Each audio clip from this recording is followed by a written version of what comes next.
एगो हमार भतीजा बा। वो ससुरा के पढ़ले लिखले में तनिको मन में नहीं लागत।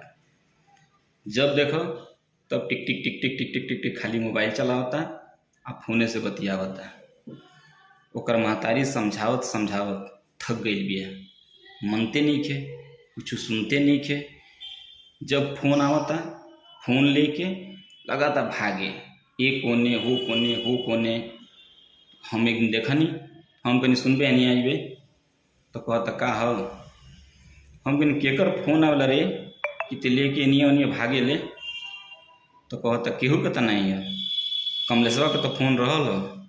हम कहीं तो कमलेशवा से बतियावे खातिर ते हमारे से हमो बतिया सकेले, काहे ले भागत रे।